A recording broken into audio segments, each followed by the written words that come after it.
अस्सलाम वालेकुम students of class 9। I am your teacher Khairunnisa. हम लोगों ने कल एक्सरसाइज स्टार्ट किया था जिसमें हम लोगों ने एमसीक्यूज कर लिए थे। उसके अलावा हमारे पास शॉर्ट क्वेश्चन थे जिसमें शॉर्ट क्वेश्चन नंबर 1 भी हो गया था, that is about metallic bond. Short question number 2 भी हो गया था कि हमारे पास जो एटम्स है वो एक दूसरे के साथ केमिकल बॉन्डिंग क्यों करते हैं, to gain stability and to gain electronic configuration of noble gases. फिर उसके बाद थर्ड वन हमारे पास था कि major types of chemical bonding कौन कौन सी है और आप लोग कैसे पहचान सकते हैं। तो वो आपके पास आयोनिक बॉन्ड था, कोवेलेंट बॉन्ड था, कोऑर्डिनेट कोवेलेंट बॉन्ड था और मेटालिक बॉन्ड। फिर इन सब की हमने डिफिनेशन पढ़े थे और फिर साथ में एग्जांपल्स हो गई थी। आगे था हमारे पास फोर्थ वन क्वेश्चन था कि आप लोग स्ट्रॉन्ग और वीकर को अरेंज कर दें। कि मीन ये जितने आपको 4 टाइप्स ऑफ बॉन्डिंग दी हुई है, फोर्सेस दी हुई है, covalent bond, dipole dipole interaction, hydrogen bond, ionic bond, कि इसके बारे में आप लोग कहें कि कौन स्ट्रॉन्गर है कौन वीकर है और उसके लिहाज से आप लोग इनकी अरेंजमेंट कर दें। तो हमारे पास intermolecular forces are weaker than intramolecular forces, ये हमने पढ़ लिया था। तो इस लिहाज से जो आयोनिक एंड कोवेलेंट है वो स्ट्रॉन्गर है, जबकि hydrogen and dipole dipole interaction weak है। और फिर इनमें भी आप लोगों के पास कुछ स्ट्रॉन्गर कुछ वीकर है, जो कि हम लोगों ने कल डिस्कस कर लिए थे। For example ionic bond is stronger than covalent bond and covalent bond is stronger than hydrogen bond और hydrogen bond is stronger than dipole dipole attraction या इंटरेक्शन। फिर नेक्स्ट वन क्वेश्चन था आपके पास कि जितने भी आयोनिक कंपाउंड्स हैं वो आप लोगों के पास good electrolytes molten and solution state में तो है, but why not in solid state. तो हमने कहा कि आपके पास कंडक्शन ऑफ इलेक्ट्रिसिटी के लिए फ्री आयंस का होना जरूरी है, जबकि यहाँ पे आप लोगों के पास फ्री आयंस तभी हो सकते हैं जब एक आयनिक कंपाउंड को या तो सोल्यूशन आप बनाए उसका, मीन पानी में डिसॉल्व कर दे, या फिर आप लोगों के पास उसका हम लोग क्या करें, उसको हम मेल्ट कर दें। इन 2 स्टेट्स में फ्री आयंस बन सकते हैं। अदरवाइज इन सॉलिड स्टेट आप लोगों के पास कभी भी एग्जिस्टेंस ऑफ फ्री आयंस नहीं होते, फ्री टू मूव नहीं होते। तो इसलिए वहां पे कंडक्शन नहीं हो सकती, जबकि आपके पास मोल्टन एंड सॉल्यूशन फॉर्म में हो सकती है। फिर आगे है हमारे पास give an example of a non polar molecule with a polar bonds. कि आपके पास ऐसा कोई मॉलिक्यूल है जो कि खुद तो नॉन पोलर होगा ओवरऑल, लेकिन उसके बॉन्ड जो है वो आपके पास पोलर होंगे। तो इसमें हमने कहा कि एग्जांपल हमारे पास मौजूद है, that is boron trichloride. Boron trichloride को अगर आप लोग देखें तो उसके अंदर बोरोन एंड क्लोरीन मौजूद है। बोरोन एंड क्लोरीन जो है आप लोगों के पास डिफरेंट एटम्स है, लिहाजा जो बॉन्ड्स होंगे वो पोलर होंगे। अब इसके बाद मॉलिक्यूल कैसे नॉन पोलर हो गया, वो इसलिए क्योंकि आप लोगों के पास जितने भी बॉन्ड्स बन गए हैं carbon and boron, sorry chlorine and boron के दरमियान, तो वो आप लोगों के पास एक दूसरे के इफेक्ट को कैंसिल कर रहे हैं। जब वो एक दूसरे के इफेक्ट को कैंसिल कर देंगे तो एज ए रिजल्ट आप लोगों के पास पूरा मॉलिक्यूल जो है वो हमारे पास क्या होगा, नॉन पोलर होगा। अगला था हमारे पास कि what type of elements atoms tends to form following types of bonding. आपने आइडेंटिफिकेशन करके बताना था कि आपके पास कौन से एटम्स या एलिमेंट्स जो है वो आपके पास विच टाइप ऑफ बॉन्ड बना सकते हैं। तो सबसे पहले हमने आयोनिक को डिस्कस किया कि आयोनिक बॉन्ड हमेशा आपके पास मेटल एंड नॉन मेटल के दरमियान बनेगा, क्योंकि ये एक attractive force between the two oppositely charge ions के होता है।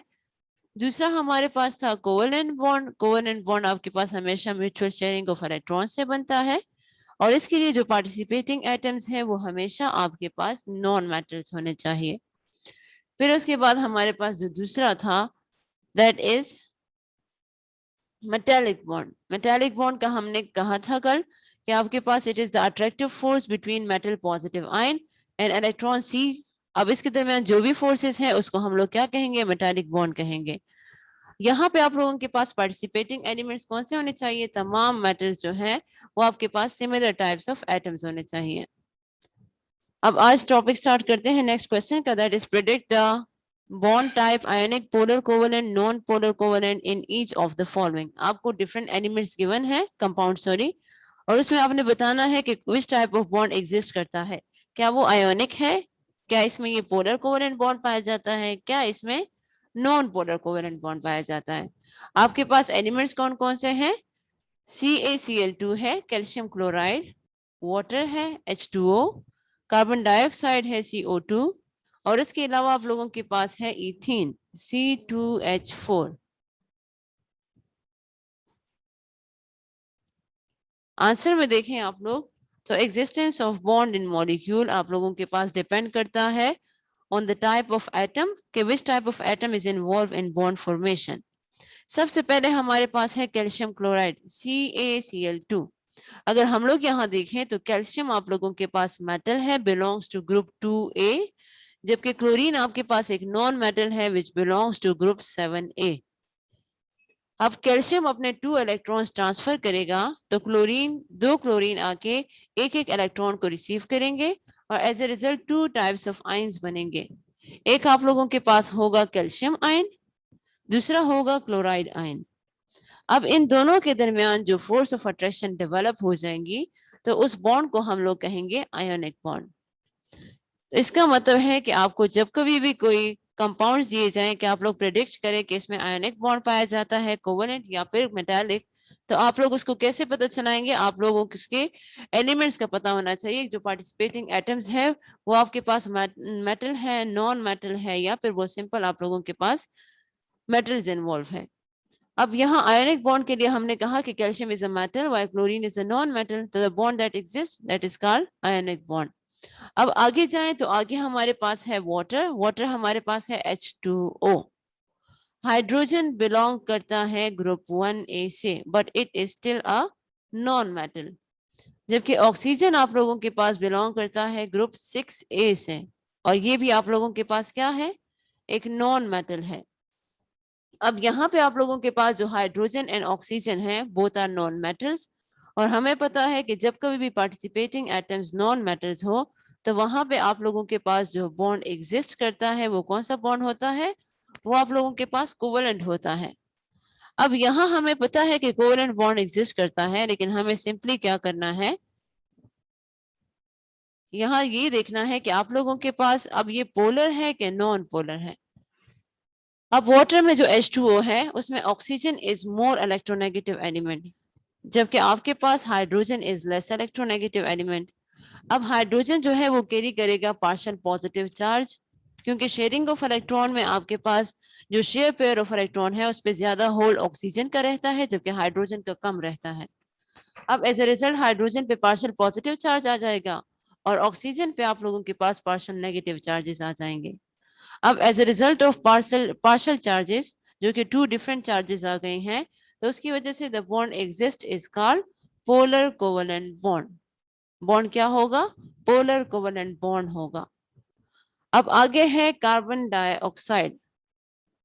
कार्बन डाइऑक्साइड में अगर हम लोग देखें तो कार्बन आपके पास बिलोंग्स टू ग्रुप 4A जबकि oxygen belongs to group 6A। दोनों आप लोगों के पास नॉन मेटल्स हैं, दोनों हमारे पास शेयर पेयर ऑफ इलेक्ट्रॉन करेंगे और एज ए रिजल्ट जो बॉन्ड बनाएंगे वो आपके पास कौन सा बॉन्ड होगा? कोवेलेंट बॉन्ड होगा। अब यहाँ देखते हैं कि क्या ये पोलर होगा या नॉन पोलर। कार्बन बिलोंग करता है ग्रुप 4A से, तो इसका मतलब है उसकी इलेक्ट्रोनेगेटिविटी कम है as compare to group 6A वालों से। ऑक्सीजन इज मोर इलेक्ट्रोनेगेटिव, तो कार्बन हमेशा लेस इलेक्ट्रोनेगेटिविटी की वजह से पार्शियल पॉजिटिव चार्ज कैरी करेगा, जबकि आपके पास ऑक्सीजन जो है हाई इलेक्ट्रोनेगेटिविटी की वजह से पार्शियल नेगेटिव चार्ज कैरी करेगा। अब एज ए रिजल्ट जो बॉन्ड बनेगा इनके दरमियान, कार्बन डाइऑक्साइड के दरमियान, वो आपके पास क्या होगा? पोलर कोवेलेंट बॉन्ड होगा। नेक्स्ट वन पे जाए तो हमारे पास है इथीन। इथीन में है C2H4। इथीन मॉलिक्यूल में आप लोग देखें तो कार्बन आप लोगों के पास बिलोंग्स टू ग्रुप 4A जबकि hydrogen belongs to group 1A। दोनों आपके पास नॉन मेटल्स है, इनकी इलेक्ट्रोनेगेटिविटी डिफरेंस हमेशा कम होगी कार्बन एंड हाइड्रोजन की। तो यहाँ जो भी बॉन्ड एग्जिस्ट करेगा तो वो आपके पास हमेशा क्या होगा? नॉन पोलर कोवेलेंट बॉन्ड होगा। इलेक्ट्रोनेगेटिविटी तो मैंने आपको सिखा दी थी, आप लोग खुद डिफरेंशिएट करके निकाला करें कि क्या इसका डिफरेंसेस आया 0.4 से कम आ रहा है, तो अगर 0.4 से कम आ रहा है तो वो बॉन्ड नॉन पोलर होगा और अगर 0.4 से अबव आ रहा है तो वो बॉन्ड आपके पास क्या होगा? पोलर होगा। आगे है हमारे पास next question, why ionic compounds are good conductor as compare to covalent compounds.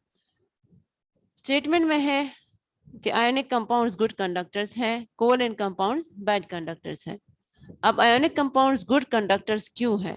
क्योंकि आप लोगों के पास जितने भी आयोनिक कंपाउंड्स हैं, ये आप लोगों के पास whenever dissolve in water, it completely ionizes into positive ion and negative ion. जब कभी भी आप पानी में डालेंगे नमक वगैरह को, तो आपके पास टू टाइप्स ऑफ आयन बनेगी।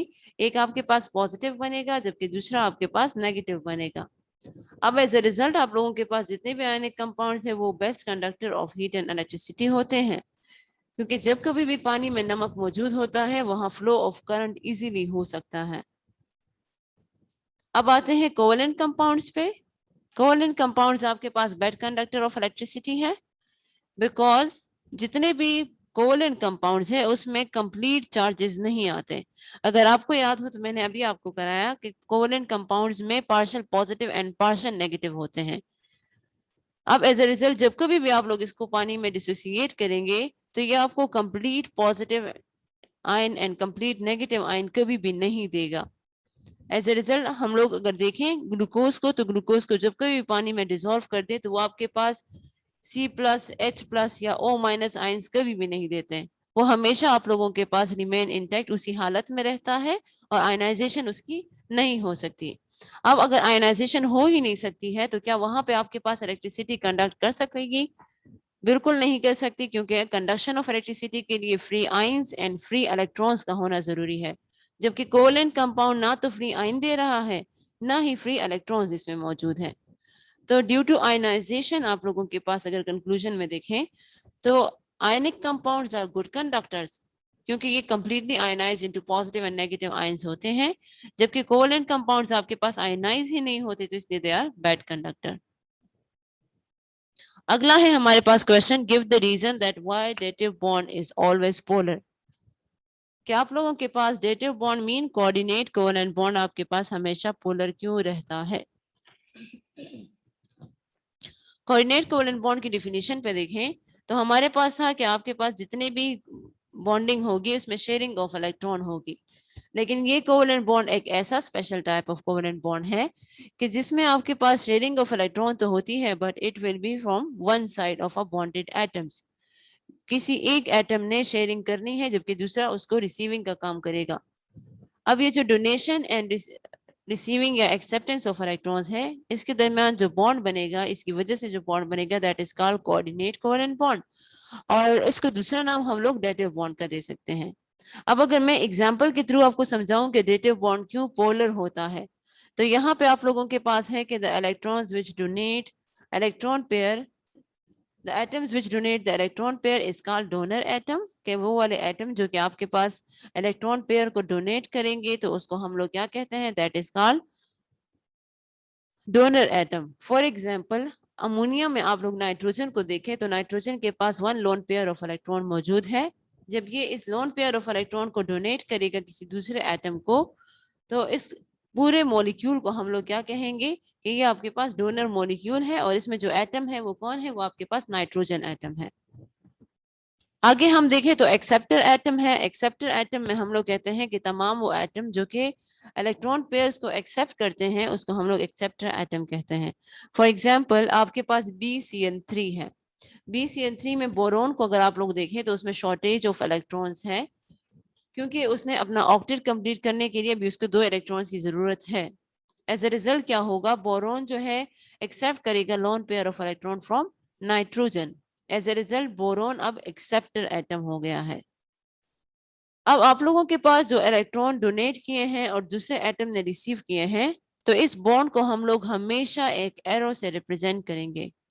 याद रखिए कोऑर्डिनेट कोवैलेंट बॉन्ड की रिप्रेजेंटेशन हमेशा किससे होगी, ये हमेशा आपके पास एक एरो से होगी जो कि फ्रॉम डोनर टू एक्सेप्टर होंगे। अब यहाँ पे आप लोगों के पास क्या होगा, it is from nitrogen to boron. Example पे आ जाए तो एग्जाम्पल में आप लोगों के पास है, एग्जाम्पल में है कि 9H3 मॉलिक्यूल में नाइट्रोजन के पास लोन पेयर ऑफ इलेक्ट्रॉन है, जबकि बोरोन ट्राइक्लोराइड जो है वो आपके पास बोरोन उसमें इलेक्ट्रॉन डेफिशिएंट स्पीशी है। नाइट्रोजन इस टाइम आपके पास इलेक्ट्रॉन रिच स्पीशी है इन अमोनिया, जबकि आपके पास दूसरा देखें तो boron is electron deficient species in boron trichloride. अब अमोनिया क्या करेगा, ammonia in nitrogen in ammonia आपके पास donates lone pair of electrons to boron of boron trichloride.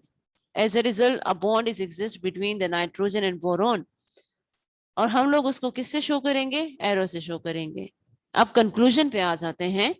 Conclusion में है आपके पास कि तमाम वो एटम्स जो कि अपने इलेक्ट्रॉन को डोनेट करेंगे उस पे हमेशा पार्शियल पॉजिटिव चार्ज आएगा. तमाम वो एटम्स जो कि अपने इलेक्ट्रॉन को डोनेट करेंगे उस पे हमेशा पार्शियल पॉजिटिव चार्ज आएगा. और तमाम वो एटम्स जो कि हमेशा इलेक्ट्रॉन को एक्सेप्ट करेंगे उस पे हमेशा पार्शियल नेगेटिव चार्ज आएगा. ये बात आपको दिमाग में बिठा दें कि जो एटम डोनेशन करेंगे उस पे पार्शियल पॉजिटिव चार्ज आएंगे और जो एटम्स आपके पास रिसीविंग या एक्सेप्टेंस ऑफ इलेक्ट्रॉन करेंगे तो उस पे आप लोगों के पास पार्शियल नेगेटिव चार्ज आएंगे. अब एज ए रिजल्ट नाइट्रोजन पे पार्शियल पॉजिटिव चार्ज आ जाएगा और बोरॉन पे पार्शियल नेगेटिव चार्ज आ जाएगा. And the bond that exist वो हमारे पास कौन सी है, डेटिव बॉन्ड है. और डेटिव बॉन्ड अब आपके पास क्या है, पोलर है. पोलर मीन यहाँ पे 2 पोल्स मौजूद है. एक आपके पास पार्शियल पॉजिटिव है और दूसरा आपके पास पार्शियल नेगेटिव है. ये थे आज के जितने भी शॉर्ट क्वेश्चन थे एक्सरसाइज के, वो हमने कंप्लीटली कर लिए हैं. इसके बाद आप लोगों के पास जितने भी टॉपिक वाइज क्वेश्चन है वो आपको पहले ही हम करा चुके हैं. लिहाजा अब इसके बाद हम लोग स्टार्ट लेंगे अपने न्यू चैप्टर का. न्यू चैप्टर हमारे पास पेज नंबर 121 पे मौजूद है. आप सारे अपने बुक्स ओपन कर दें. पेज 121 जहाँ पे आप लोगों के पास फिजिकल स्टेट्स ऑफ मैटर मौजूद है. आज हम लोग उसे स्टार्ट करेंगे. States of matter page 121. मैं बार बार अनाउंस कर रही हूँ कि मतलब आप लोग निकाल ले. पेज 121 पे आपके पास है physical states of matter. Matter तो आप लोगों को पता है ना कि मैटर किसे कहते हैं. Anything which occupies space and has mass that is called matter. कोई भी चीज अगर वो उस जगह पकड़ रही है या उसका वजन है तो वो आपके पास क्या कहलाई जाती है, वो मैटर कहलाई जाती है. अब आपके इर्द गिर्द जितनी भी चीजें हैं, चाहे वो आपके पास सॉलिड स्टेट में है, लिक्विड में है, गैस में है, लेकिन ये सारी की सारी इर्द गिर्द जितनी भी चीजें हैं ये आपके पास क्या है, ये states physical states of matter है. अब हम लोग कहते हैं there are 3 physical states of matter. Generally अगर आप लोगों को छोटे लेवल पे पढ़ाया जाए तो there are 3 states of physical matter. जबकि आगे जाओगे तो आगे 3 पर नहीं होते फर्स्ट ईयर की बुक में. सिंपली आप लोगों ने तो अभी तक 7 और 6 की बुक्स में पढ़ा है कि सॉलिड है, लिक्विड है और गैस है. ये 3 टाइप्स जो है ये बेसिक टाइप्स ऑफ मैटर है, स्टेट्स ऑफ मैटर है. लेकिन इसके अलावा कुछ स्टेट्स ऑफ मैटर और भी एग्जिस्ट करते हैं जिसपे साइंटिस्ट ने काम किया है. थोड़ा थोड़ा सा वो भी डिस्कस कर लूंगी आपके साथ में. अब अगर हम लोग अपना इर्द गिर्द देखें तो एयर मौजूद है. एयर आप लोगों के पास क्या है, गैस इन नेचर है. पानी जो हम पीते हैं वो क्या है, वो आप लोगों के पास लिक्विड इन नेचर है. और जो खुराक हम लोग खाते हैं वो आप लोगों के पास क्या है, वो सॉलिड इन स्टेट है. तो इसका मतलब ये हुआ कि हमारे इर्द गिर्द जितनी भी हम लोग अगर साइंटिफिक स्टडी करें तो मैटर की तीनों स्टेट्स एग्जिस्ट करती है. और ये पूरी दुनिया जो है ये इन तीनों स्टेट से बनी हुई है. यहाँ देखें तो आपके पास स्टेट्स ऑफ मैटर में सबसे पहले मैंने आपको शो किया हुआ है सॉलिड स्टेट को. सॉलिड स्टेट आप लोगों के पास कंप्लीटली जो इसके मॉलिक्यूल्स होते हैं वो एक दूसरे के साथ क्लोजली पैक्ड होते हैं. इसमें स्ट्रॉन्ग इंटरमॉलिक्यूलर फोर्सेस होंगी. जबकि दूसरा आप लोग देखें तो लिक्विड है. लिक्विड में आप लोगों के पास इंटरमॉलिक्यूलर फोर्सेस थोड़े से वीक होते हैं और आप लोगों के पास ये क्या होंगे, ये फ्लो करने की हालत में होते हैं. फिर थर्ड वन अगर हम लोग देखें तो गैसेस हैं. गैसेस आप लोगों के पास इसमें इंटरमोलिक्यूलर फोर्सेस बहुत ज्यादा वीक होते हैं. अब बहुत ज्यादा वीक है तो they are free to move from one place to another place. जितनी भी हवा हमारे इर्द गिर्द है आपको पता है ना वो मूवमेंट कर सकती है. तो वो इसीलिए क्योंकि उसमें इंटरमोलिक्यूलर फोर्सेस क्या है, वीक है. फिर एक फोर्थ स्टेट ऑफ मैटर है that is called plasma. Plasma आपने सुना है पहले कभी?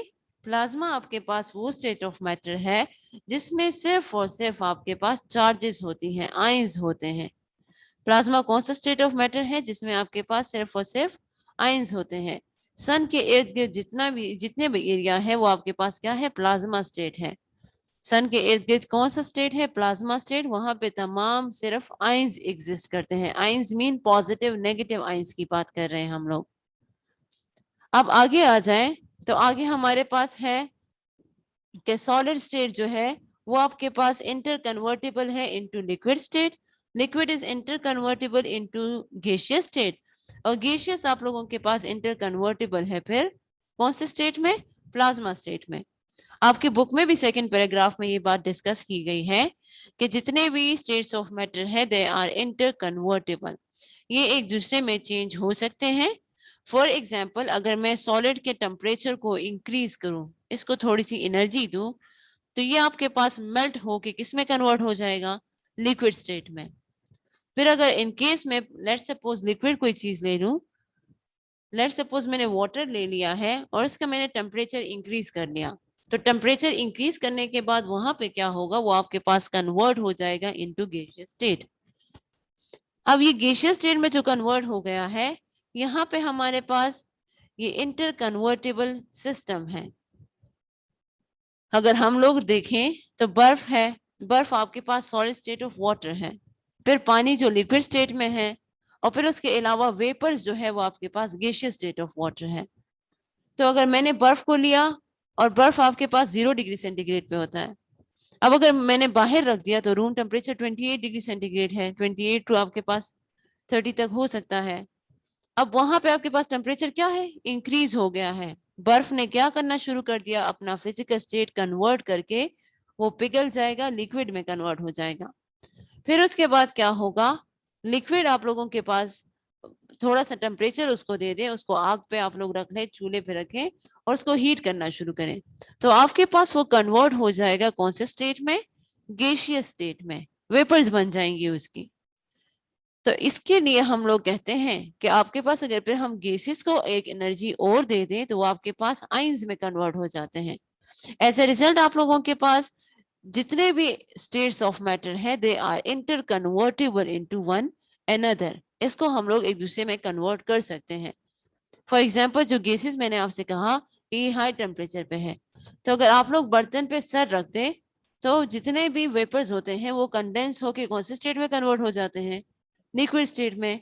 फिर आप लोग उसी पानी को ले लें और उसको आप लोग फ्रीजर में रख दें, तो आपके पास क्या हो जाएगा, जितना भी वाटर है वो आपके पास फ्रोजन स्टेट में चला जाएगा, वो आपके पास सॉलिड स्टेट में चला जाएगा। तो इसी तरह आप लोगों के पास जितनी भी स्टेट्स ऑफ मैटर है दे आर इंटर कन्वर्टेबल। इस चैप्टर में आप लोग सारा का सारा एयर के बारे में पढ़ोगे, वाटर के बारे में मीन लिक्विड स्टेट के बारे में पढ़ोगे, उसके अलावा सॉलिड स्टेट के बारे में पढ़ोगे, इनकी प्रॉपर्टीज क्या है, इसके अलावा इसमें जो इंटर कन्वर्टेबल है इसके लिए लॉज है, वो सारी चीजें हम लोग जरूर पढ़ेंगे इंशाल्लाह। स्टेट्स ऑफ मैटर में हमारे पास सबसे पहले molecules of solids are locked in a rigid structure and can vibrate only. Molecules में जितने भी सॉलिड में मॉलिक्यूल्स में जो आपके पास एटम्स मौजूद है वो आपके पास क्या होंगे, वो सारे के सारे लॉक्ड होते हैं, वो बहुत एक दूसरे के करीब होते हैं, इतने करीब कि वो आपके पास सिर्फ वाइब्रेट तो कर सकते हैं लेकिन वो आप लोगों के पास कभी भी क्या नहीं कर सकते, वो एक दूसरे से दूर नहीं जा सकते। अब यहाँ पे क्या होगा, यहाँ पे ये जितने भी सॉलिड के मॉलिक्यूल्स हैं इतने स्ट्रॉन्ग अट्रैक्टिव फोर्स की वजह से ये कभी फ्लो नहीं कर पाते, ये अपनी जगह पे कायम रहते हैं। तो आप लोग कभी सॉलिड स्टेट में अपने टेबल को देख लें, टेबल कभी भी हिलता विलता नहीं है, आप लोग कभी इसको स्ट्राइक भी करेंगे तो ये वाइब्रेट करेगा, लेकिन ये आपके पास कभी भी अपनी जगह से दूसरी जगह पे नहीं जाएगा टिल आप लोग टेम्परेचर चेंजेस ना ले आओ। तो इसलिए हम लोग कहते हैं कि आप लोगों के पास जितने भी intermolecular forces in solid है they are stronger enough to give a rigid structure। rigid का मतलब है सख्त स्ट्रक्चर देना। some solids are crystalline, कुछ solids आपके पास क्या है, क्रिस्टलाइन होते हैं। क्रिस्टलाइन मीन उन्होंने हमारे पास क्रिस्टल्स बनाए होते हैं। फॉर एग्जाम्पल अगर हम लोग नमक को देखने घरों में तो नमक आप लोगों के पास क्रिस्टल फॉर्म में होते हैं, इनके एटम्स हमेशा एक दूसरे के इतने करीब होते हैं कि उन्होंने एक ज्योमेट्रिकल शेप लिया होता है। अगर आप लोग फिगर में देख लें तो यहाँ आपके पास जितने भी ये एटम सॉलिड में मौजूद है वो बिल्कुल एक दूसरे के क्या है, करीब है, इतने करीब कि ये एक दूसरे से दूर नहीं जा सकते। अब ये जितने भी एटम्स हैं सॉलिड्स में, अगर ये आपके पास इंतहाई करीब है तो ये आपके पास क्या होंगे, ज्योमेट्रिकल शेप बनाएंगे, जिसको हम लोग क्या कहते हैं, फॉर एग्जाम्पल टेबल सॉल्ट हो गया, इसके क्रिस्टल्स बन जाते हैं। लेकिन अगर हम लोग देखें तो कुछ आपके पास ऐसे सॉलिड होते हैं जो कि एमॉर्फस है, या कि हम लोग डिटेल से पढ़ेंगे भी, बच्चे इस पे कंफ्यूज नहीं होना, क्रिस्टलाइन एंड एमॉर्फस पे हम डिटेल से फिर आगे पढ़ेंगे। एमॉर्फस का मतलब है कि आपके पास वो चीज क्रिस्टल स्टेट में नहीं होती। फॉर एग्जाम्पल अगर हम लोग देखें, डस्टर हो गया है, चौक हो गया है, ये भी तो सॉलिड है ना, लेकिन वो आप लोगों के पास इंतहाई क्लोजली पैक्ड नहीं होते। तो हम लोग कहते हैं सॉलिड आप लोगों के पास दो तरह के हो सकते हैं, वो बिल्कुल क्रिस्टलाइन स्टेट में हो सकते हैं, या फिर आप लोगों के पास वो एमॉर्फस स्टेट में भी हो सकते हैं। मैं बार बार कह रही हूँ, इस पे कंफ्यूज नहीं होना, ये आगे मैं डिटेल से पढ़ाऊंगी सॉलिड स्टेट में। अब आगे जाते हैं तो लिक्विड की बात करते हैं। ये हम सिर्फ समराइज कर रहे हैं, जनरली बता रही हूँ कि इस चीजों के बारे में हम डिटेल से पढ़ेंगे। लिक्विड आप लोगों के पास एक ऐसी चीज है जिसका वॉल्यूम तो डेफिनेट होता है, लेकिन उसका शेप क्या है वो आपके पास डेफिनेट नहीं होता। फॉर एग्जाम्पल लेट सपोज, मैं अगर पहले सॉलिड की एग्जांपल ले लूं, अगर आप लोगों ने कोई भी पीस ऑफ सॉलिड ले लिया, आप लोगों ने लेट सपोज कोई रिंग ले ली, आपने उसको जग में डाल दिया, तो क्या वो रिंग फैल जाएगी उस पूरे जग में? बिल्कुल भी नहीं, बस जो जितनी जगह वो पकड़ेगी वो उसी में आ जाएगी। लेकिन अगर हम लोग लिक्विड को देखें, पानी को, तो जब कभी भी आप उसको किसी जग में पोर करेंगे या किसी ग्लास में डालेंगे, तो क्या आप लोगों के पास उतने ही वॉल्यूम में तो रहेगा, वॉल्यूम उसका फिक्स रहेगा। ये नहीं कि आपने पानी डाला 1 मिलीलीटर और उसने जगह घेर ली 2 मिलीलीटर, नहीं, वो जगह तो ज्यादा नहीं घेरेगा, क्योंकि आपके पास लिक्विड के मॉलिक्यूलर फोर्सेस जो है वो स्ट्रॉन्गर तो है, लेकिन वो इतने भी स्ट्रॉन्गर नहीं है जितने आप लोगों के पास सॉलिड में होते हैं। अब यहाँ पे आप लोगों के पास लेट सपोज जूस मैंने ग्लास में ले लिया, तो उसने ग्लास का शेप ले लिया, मैंने जग में डाल दिया तो उसने जग का शेप ले लिया। तो इसका मतलब है कि इसका जो शेप है वो डेफिनेट नहीं है, वो फिक्स नहीं है, वो किसी भी शेप में कन्वर्ट हो सकता है। आप लोग पानी को लेट सपोज किसी दूसरे जार में डाल दे, वो उसके शेप में चला जाएगा। हाँ, इसका वॉल्यूम आपके पास कभी चेंज नहीं होगा। तो इसलिए हम लोग कहते हैं कि लिक्विड में इंटरमोलिक्यूलर फोर्सेस इतने स्ट्रांग है कि आपके पास वो एक दूसरे के करीब रहेंगे, उड़ नहीं सकेंगे, लेकिन इतने वीक होते हैं कि वो आपके पास फिक्स शेप नहीं दे सकते, वो आपके पास फ्लूइडिटी में होते हैं, मूवमेंट में होते हैं। थर्ड वन है आपके पास गैसेस। गैसेस आप लोगों के पास इजीली कंप्रेस हो सकते हैं, देखा होगा आप लोगों के पास कंप्रेस्ड गैसेस जो है सीएनजी वगैरह हो गया है। तो इसलिए हम लोग कहते हैं कि आपके पास जो गैसेस है उसका डेफिनेट शेप भी नहीं होता और उसका वॉल्यूम भी डेफिनेट नहीं होता। अगर लेट सपोज हम लोगों ने कार्बन डाइऑक्साइड किसी कंटेनर में डाल दिया है और आप लोगों के पास उस कंटेनर में जितना भी कार्बन डाइऑक्साइड है, अगर कंटेनर छोटा है तो वहां वो कंप्रेस स्टेट में आ जाएगा, और अगर इन केस आपके पास जितना भी कंटेनर बड़ा होता जाएगा तो कार्बन डाइऑक्साइड तो गैसेस है, उसके मॉलिक्यूल्स तो आप लोगों के पास इजीली मूव कर सकते हैं फ्रॉम हेयर टू देयर। तो जितना आप उसको वॉल्यूम ज्यादा देंगे वो ज्यादा वॉल्यूम पकड़ेगा, अगर इन केस आप उसको कंप्रेस करके छोटे से वॉल्यूम में रखना चाहते हैं तो वो उसमें भी हो सकता है। उसके अलावा हम लोग कहते हैं कि इसका तो शेप डेफिनेट नहीं है और इसका वॉल्यूम भी डेफिनेट नहीं है। थर्ड बात यह है कि ये आसानी से आपके पास मूवमेंट शो कर सकता है from one place to another place. For example आप लोग स्प्रे करते हैं कॉर्नर ऑफ रूम में, थोड़ी ही देर में आपके पास जो दूसरा कॉर्नर ऑफ रूम होता है वहां आपको स्मेल फील होगी। इसका मतलब ये है कि आपके पास गैस के मॉलिक्यूल्स क्या कर सकते हैं, इजीली मूव कर सकते हैं from one place to another place, ये मूवमेंट के लिए फ्री होते हैं। अब जो आपके पास फोर्थ वन स्टेट है that is plasma state. Plasma मैंने आपसे कहा कौन सा स्टेट है, ये आप लोगों के पास आयोनाइज स्टेट है। अब ये आपके पास बहुत ज्यादा कॉमन फॉर्म ऑफ मैटर है यूनिवर्स में। ये आप लोगों के पास कहाँ पाया जाता है, हमारे पास जितने भी स्टार्स का एरिया है वहां पे आपके पास प्लाज्मा स्टेट पाया जाता है। मैंने स्टार्ट में ही आपको बता दिया कि सन के इर्द गिर्द जितना भी स्टेट है वो सारा का सारा आपके पास आयोनाइज स्टेट है। सन के इर्द गिर्द जो स्टेट है वो क्या है, आयोनाइज स्टेट है। आप लोग आगे जाके 10 में पढ़ोगे कि एक्सोस्फेयर से पहले एक आपके पास एक लेयर ऑफ एटमॉस्फेयर होता है जहां सिर्फ और सिर्फ आयंस मौजूद होते हैं, जिसको हम लोग आयनोस्फेयर भी कहते हैं। अब वहां पे जो आयंस मौजूद हैं, तो उस आयंस वाले जितना भी एरिया है उसको हम फिर कौन सा स्टेट कहते हैं? उसको हम फिर एयर नहीं कहते हैं, उसको हम लोग फिर प्लाज्मा स्टेट कहते हैं। तो जितने भी आप लोग बार बार आपको बताया जाता है कि there are 3 states of matter, तो वो इसीलिए क्योंकि हमारे पास यहाँ जो अर्थ पे 3 स्टेट्स ऑफ मैटर एग्जिस्ट करते हैं, प्लाज्मा यहाँ नहीं है, जिसमें आप लोगों के पास सॉलिड, लिक्विड एंड गैस आ जाते हैं। जबकि प्लाज्मा स्टेट हमारे यूनिवर्स में तो एग्जिस्ट करता है, जहाँ पे स्टार्स होते हैं या फिर सन के इर्द गिर्द का एरिया है। तो इसलिए इसको ज्यादा तो नहीं डिस्कस किया जाता छोटे लेवल पे, लेकिन आगे फर्स्ट ईयर की बुक्स में ये मौजूद है। आगे है हमारे पास काइनेटिक थ्योरी। काइनेटिक थ्योरी को हम लोग दूसरा नाम क्या ले सकते हैं? Kinetic model of matter. अब काइनेटिक थ्योरी जो है वो आप लोगों के पास states that the tiny particles in all forms of matter are in constant motion. Kinetic theory में हमारे पास ये डिस्कस किया जा रहा है कि जितने भी मॉलिक्यूल्स होते हैं छोटे छोटे, उसमें अगर पार्टिकल्स हैं तो वो आपके पास कंटिन्यूस मोशन स्टेट में होते हैं। लेट्स सपोज अगर हम लोग सॉलिड की बात करें, तो सॉलिड में आप लोगों के पास शेप देखें तो वो बिल्कुल आपको रिजिड दिखाई दे रही होगी। दूर से तो यूं दिखाई देता है कि ये बिल्कुल सख्त है, इसमें कोई मूवमेंट नहीं है, जबकि उनके अंदर जितने भी पार्टिकल्स मौजूद हैं वहां पे भी वाइब्रेशन होती है पार्टिकल्स में। फिर उसके अलावा अगर हम लोग देखें लिक्विड स्टेट में, तो लिक्विड स्टेट में भी आपके पास मोशन मौजूद है, क्योंकि आप लोग पानी को देखें तो वो मूवमेंट में होता है, उसमें मोबिलिटी मौजूद है। जबकि गैसेस में देखें तो गैसेस में सबसे ज्यादा मौजूद है, क्योंकि वो फ्री टू मूव होते हैं from one place to another place.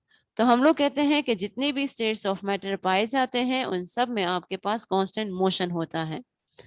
अब काइनेटिक थ्योरी के 3 प्रिंसिपल हैं, ये आपके बुक में नहीं है लेकिन मैं आपको पढ़ा रही हूँ, क्योंकि आगे बार बार हम लोग काइनेटिक एनर्जी का डिस्कस करेंगे, उसका जिक्र आएगा, तो इसलिए उसको पहले से ही मैंने करा दिया है। 3 प्रिंसिपल्स ऑफ काइनेटिक थ्योरी है कि all matter is made up of tiny particles. जितने भी आपके पास मैटर है वो स्मॉल स्मॉल पार्टिकल्स से बने हुए हैं। These particles are in constant motion. ये पार्टिकल्स हमेशा क्या होंगे? मूवमेंट में होंगे, कांस्टेंट मोशन करते जाएंगे। When particles collide with each other or with the container, the collision are perfectly elastic. कह रहे आपके पास जितने भी अगर किसी कंटेनर में मौजूद है, फॉर एग्जांपल हम लोग गैस की बात कर लें, तो वो एक दूसरे से भी टकराएंगे, उसके अलावा वो with the walls of the container भी टकराएंगे। तो हम लोग कहते हैं कि हर जगह पे कोलिजन होती रहती है, वो एक दूसरे से टकराए या फिर वो with the walls of the container से टकराए, लेकिन वो हमेशा आपके पास मूवमेंट में ही होंगे। फेजेस की बात करें तो आप लोगों के पास एवोपोरेशन फेज है, कंडेंसेशन फेज है, मेल्टिंग है, फ्रीजिंग है, सब्लिमेशन है। अब एवोपोरेशन में आपके पास क्या होता है? Liquid is converted into gas. Evaporation में देखें वेपर जिसमें टर्म मौजूद है, इसका मतलब है कि जब कभी भी हम लिक्विड को हीट करेंगे वो आपके पास कन्वर्ट होगा कौन से स्टेट में? गैसियस स्टेट में। फिर है कंडेंसेशन। है कंडेंसेशन में आप लोगों के पास gaseous state is converted into liquid state. Condense का मतलब है आपके पास टेम्परेचर को कम करना।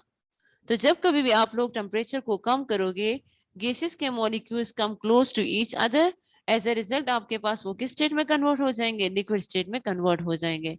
इसमें आगे हम लोग काइनेटिक एनर्जी की भी बात करेंगे कि जब वो गैसियस स्टेट में चेंज होते हैं तो उस टाइम इसकी काइनेटिक एनर्जी ज्यादा होती है, जबकि आपके पास अगर लिक्विड स्टेट की बात करें तो वहां काइनेटिक एनर्जी कम होती है। मेल्टिंग में देखें तो आप लोगों के पास solid is converted into liquid state. Mean आपके पास किसी भी सॉलिड को आप लोग हीट अप करेंगे तो उसका टेम्परेचर जो है राइज अप होने की वजह से उसका स्टेट भी चेंज हो जाएगा, वो सॉलिड से आपके पास कन्वर्ट हो जाएगा लिक्विड स्टेट में। फिर अगला है फ्रीजिंग। फ्रीजिंग में आपके पास टेम्परेचर को कम करना है। जब कभी भी आप टेम्परेचर को कम करेंगे मजीद, मतलब 0 डिग्री सेंटीग्रेड तक, लेट्स सपोज हम वाटर के लिए लीज है, तो आपके पास लिक्विड जो है वो कन्वर्ट हो जाएगा सॉलिड स्टेट में। फिर एक है सब्लिमेशन। सब्लिमेशन हम लोग कहते हैं it is the inter conversion of solid into a gas state. अब सॉलिड स्टेट में ये अगर कन्वर्ट हो जाए गैसियस में, या फिर गैसियस से ये सॉलिड स्टेट में कन्वर्ट हो जाता है, तो उस प्रोसेस को हम लोग सब्लिमेशन कहते हैं। वैसे sublimation is the direct process of solid into gas. जब ये गैस से सॉलिड में रिवर्स जाता है तो उसको हम डिपोजिशन फिर कहते हैं। आगे हमारे पास है सब्लिमेशन की बात की जा रही है कि सब्लिमेशन में आप लोगों के पास अगर हम लोग देखें तो ड्राई आइस की बात करते हैं। ड्राई आइस आपके पास फ्रोजन कार्बन डाइऑक्साइड होता है। जब कभी भी आप लोग देखें उसको रखें नॉर्मल टेम्परेचर पे तो वो आपके पास कन्वर्ट होना शुरू हो जाता है गैसियस स्टेट में। इसका मतलब है कि आपके पास कार्बन डाइऑक्साइड क्या हो गया है, सब्लिमेट हो गया है। दिस क्रिएट एन एरी, आप लोगों के पास वहां फोक टाइप बनना शुरू हो जाता है। उसके अलावा हम लोग कहते हैं कि जितने भी स्मॉल जितने ऑब्जेक्ट्स वगैरह होते हैं जिसमें containing frozen gases that sublimate when the comet gets close enough to the sun, this creates the characteristic tail that can be millions of miles long। फिर आप लोगों के पास कहते हैं कि जितने भी ये जो कॉमेट्स वगैरह है ये आप लोगों के पास इंतहाई स्मॉल ऑब्जेक्ट्स है जो कि फ्रोजन गैसियस स्टेट में पाए जाते हैं, और जब कभी भी ये सन के करीब जाएंगे तो ये आप लोगों के पास क्या हो जाते हैं, सब्लिमेट हो जाते हैं। सब्लिमेट का मतलब है ये आपके पास कन्वर्ट इनटू गैसियस स्टेट हो जाता है। आप लोग होमवर्क नोट कर लें। आप लोगों का होमवर्क है आज का कि learn hydrogen bonding with example. आप लोगों के पास very very important question, short question for board exam, इसको लर्न करना है। Learn hydrogen bonding with examples.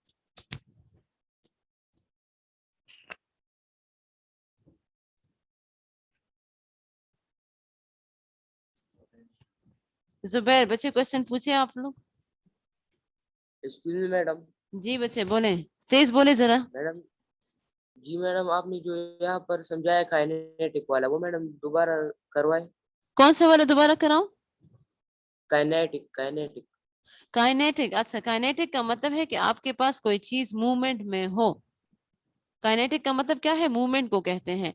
कि जब कभी भी आप लोगों के पास ये काइनेटिक थ्योरी में बताया जाता है कि स्टेट्स ऑफ मैटर जितने भी हैं, सॉलिड लिक्विड गैस या फिर प्लाज्मा ही क्यों ना हो, तो उनमें जितने भी आपके पास मॉलिक्यूल्स इन्वॉल्व होते हैं वो हमेशा मोशन में रहेंगे, वो मूवमेंट में रहेंगे। तो मैंने आपसे कहा कि गैसियस का तो मुझे पता है कि आपको भी पता है कि गैस मूवमेंट करता है। लिक्विड का भी हमें पता है कि पानी बह सकता है, मूवमेंट है उसमें। सॉलिड भी इवन मैंने कहा कि मूवमेंट शो करता है, लेकिन हमें दिखाई नहीं दे रहा होता क्योंकि वो जस्ट वाइब्रेट कर रहा होता है।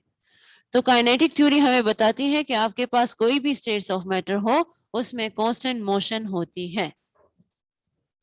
समझ आ गई आपको? जी madam, thank you madam. Welcome. खैर सर बच्चे क्वेश्चन पूछे लेकिन तेज आवाज में। अच्छा, मैम अस्सलाम वालेकुम। वालेकुम अस्सलाम। जी बच्चे पूछे। मैम ये क्वेश्चन नंबर 10 जरा एक्सप्लेन कर ले, give the reason that why dative bond is always polar. अच्छा, यहाँ पे है आप लोगों के पास कि डेटिव बॉन्ड हमेशा आपके पास पोलर क्यों होता है। वो इसलिए क्योंकि आप लोगों के पास जब कभी भी ये एक ऐसा मतलब पेयर ऑफ एटम है जो कि डोनेशन के लिए यूज करते हैं। सब मैं क्वेश्चन निकाल दूं आपके लिए, ये है। अच्छा, यहाँ पे हमने कहा कि आप लोगों के पास, मैंने एग्जांपल ली है कॉम्प्लेक्स की, कि नाइट्रोजन ऑफ अमोनिया जो है वो हमेशा डोनेशन ऑफ इलेक्ट्रॉन करता है टू बोरोन ऑफ BCN3। तो ये तो कोऑर्डिनेट कोवेलेंट बॉन्ड में मैं पढ़ा भी चुकी थी कि नाइट्रोजन को हम डोनर एटम कहते हैं, बोरोन को हम लोग क्या कहते हैं, एक्सेप्टर कहते हैं। लेकिन यहाँ पे एक टर्म इन्वॉल्व है कि तमाम वो एटम जो कि डोनेट करेंगे इलेक्ट्रॉन को, तो उन पे हमेशा पार्शियल पॉजिटिव चार्ज आएगा, क्योंकि उसने जो डोनेट करके इलेक्ट्रॉन दे दिए हैं अब वो इसके पास मजीद नहीं रहे। इसके हैं तो, लेकिन मजीद इसके पास अभी नहीं रहे, इसने डोनेट करके किसको दे दिए, बोरोन को। तो एज ए रिजल्ट नाइट्रोजन पे पार्शियल पॉजिटिव चार्ज आ जाएगा और बोरोन पे पार्शियल नेगेटिव चार्ज आ जाएगा। उस पे क्यों नेगेटिव आया, क्योंकि उसने एक्सेप्ट कर लिए हैं उस इलेक्ट्रॉन को। तो एज ए रिजल्ट आपके पास टू पोल्स बन गए हैं, और किसी भी चीज में टू पोल्स मौजूद हो तो उनको हम लोग पोलर कहते हैं। तो इसलिए हम लोग कहते हैं कि जब कभी भी कोऑर्डिनेट कोवेलेंट बॉन्ड बनेगा या डेटिव बॉन्ड बनेगा तो वो पोलर होगा।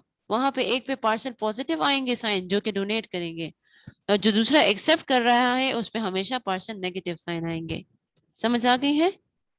Yes ma'am, thank you. Welcome. चले जी।